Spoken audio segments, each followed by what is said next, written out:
এখন ছাত্রলীগ নিষিদ্ধের পক্ষে এত সুন্দর জোরালো দাবি, কিন্তু পাশাপাশি এখন তোমরাই যখন আবার ছাত্রলীগের ভূমিকায় চলে যাচ্ছ, ওয়ান কাইন্ড অফ এভাবেই কিন্তু উত্থান হয়েছিল ছাত্রলীগের, প্রথমে নিজেদের মধ্যে, এরপরে বাহিরে, এরপরে তো আমরা যা দেখেছি।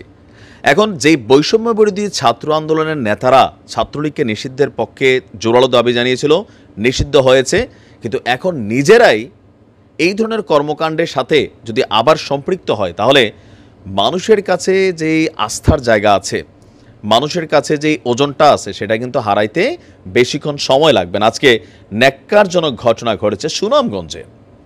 দর্শক, সুনামগঞ্জে আপনার কমিটি গঠনকে কেন্দ্র করে বৈষম্য বিরোধী ছাত্র আন্দোলনের দুই গ্রুপের মধ্যে, এখন গ্রুপ দুইটা হইল কই থেকে? গ্রুপ তখনই তৈরি হয় যখন সেটাতে ক্ষমতা, প্রভাব, প্রতিপত্তি, মন্ডা, মিঠাই, আরও অনেক কিছু এখানে কানেক্টেড হয়ে যায়।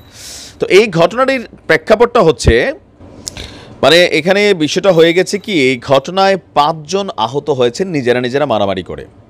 পরে পুলিশ এবং সেনাবাহিনী পরিস্থিতি নিয়ন্ত্রণে এনেছে। ঘটনা কি, আজকে দুপুরে জেলা শিল্পকলা একাডেমি প্রাঙ্গণে নবগঠিত কমিটি গঠনের অনিয়মের অভিযোগ ওঠে, যেগুলো ছাত্রলীগের বিরুদ্ধে থাকতো। হ্যালো, উপরের ভাই টাকা পয়সা নিয়ে আপনারা দেখা গেছে যারা মাঠ পর্যায়ে কাজ করছে তারা কমিটিতে জায়গা পাইতো না, হাইব্রিডরা জায়গা পাইতো। আর আজকে আমরা কি দেখলাম, ছাত্রলীগের ভেতর থেকেই ছাত্র শিবির বের হয়ে আসছিল, তাই না? তো এগুলা কেন হয়েছে? কারণ অনিয়ম কমিটি গঠনে, এখানেও এই অভিযোগ তারা এনেছে। এ নিয়ে কমিটি থেকে বঞ্চিত শিক্ষার্থীরা এবং কমিটিতে স্থান পাওয়া শিক্ষার্থীদের মধ্যে সংঘর্ষ হয়। এখন এই বৈষম্য বিরোধী কমিটিতে জায়গা পাইলে মানে এখানে কি আসে? একটা ছাত্র এই কমিটিতে ধরেন একটা পোস্ট পাইলো, তো এখান থেকে কি টাকা পয়সা আছে, মন্ডা মিঠাই আসে, নাকি কলেজের মধ্যে প্রভাব, প্রতিপত্তি, আধিপত্য বিস্তার হয়? দেখলো সালাম আলাইকুম ভাই, এরকম কিছু যদি কিছু নাই থাকে, তাহলে এই পদ নিয়ে কেন হানাহানি পর্যায়ে তোমরা চলে গেছো? কমিটিতে স্থান না পাওয়া পক্ষ স্থান পাওয়া পক্ষের উপর হামলা চালিয়েছে। দুপুরে আপনার শিল্পকলা একাডেমির হলরুমে নতুন কমিটির পরিচিতি এবং মতবিনিময় সভার আয়োজন করা হয়। এজন্য সুনামগঞ্জের বিভিন্ন উপজেলা থেকে বৈষম্য বিরোধী শিক্ষার্থীরা শিল্পকলা প্রাঙ্গণে একত্রিত হয়েছিল। কমিটি থেকে বঞ্চিত শিক্ষার্থীরা উত্তেজনার এক পর্যায়ে দেশীয় অস্ত্র নিয়ে সেখানে হামলা চালালে দুই পক্ষের মধ্যে সংঘর্ষ বাধে।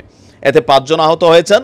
জেলা কমিটি থেকে বাদ পড়া শিক্ষার্থী তানভীর বলছেন, আমরা যারা প্রথম থেকে আন্দোলনে ছিলাম তাদেরকে বাদ দিয়ে বৈষম্য বিরোধী কমিটি গঠন করা হয়েছে, এটা দুঃখজনক। প্ল্যাটফর্মটি সুনামগঞ্জ জেলা শাখা কমিটির আহ্বায়ক যিনি আছেন ইমন উদ্দৌজা বলছেন, কমিটি গঠন নিয়ে তাদের কোনো অভিযোগ থাকলে তারা কেন্দ্রে যোগাযোগ করুক। আজ আমাদের এই সভায় কমিটি থেকে বঞ্চিত শিক্ষার্থীরা দেশীয় অস্ত্র নিয়ে হামলা চালিয়েছে, আমরা আইনি পদক্ষেপ নেব, যারা হামলা করেছে তাদেরকে শাস্তির আওতায় আনার জন্য। তো ওসি সাহেব তিনিও আছেন মাইনকার চিপায়, তিনি বলছেন যে দুই পক্ষের মাঝে সংঘর্ষের ঘটনা ঘটেছে, পুলিশ সেনাবাহিনী পরিস্থিতি নিয়ন্ত্রণে এনেছে। আমি একটা জিনিস বুঝি না, ছাত্রলীগ করলে ধান্দা আছে, ছাত্র দল করলেও ধান্দা আছে, ছাত্র শিবির করলেও সামহাও ধান্দা আছে, পলিটিক্যাল দল এগুলা, উপর থেকে ফান্ড টান্ডা আসে, তারপর নেতাদের টেন্ডারবাজি করা যায়, কলেজের সিট, ভর্তি বাণিজ্য, সালাম টালাম নেওয়া, ফাওটাও খাওয়া, চা বিড়ি সিঙ্গারা, তারপর শিক্ষকদের উপর প্রভাব প্রতিপত্তি বিস্তার করা, একটা ভাই ভাই, হ্যাঁ তেরে নাম সালমান খানের মতো একটা ভাবটাপ ফিল হয়। কিন্তু এই যে বৈষম্য বিরোধী ছাত্র আন্দোলনের কমিটি, এখানে তো সাধারণ ছাত্ররা আসবে, আন্দোলন করেছে, কিন্তু এইখানে এই কমিটি গঠন নিয়ে কেন মারামারি হবে?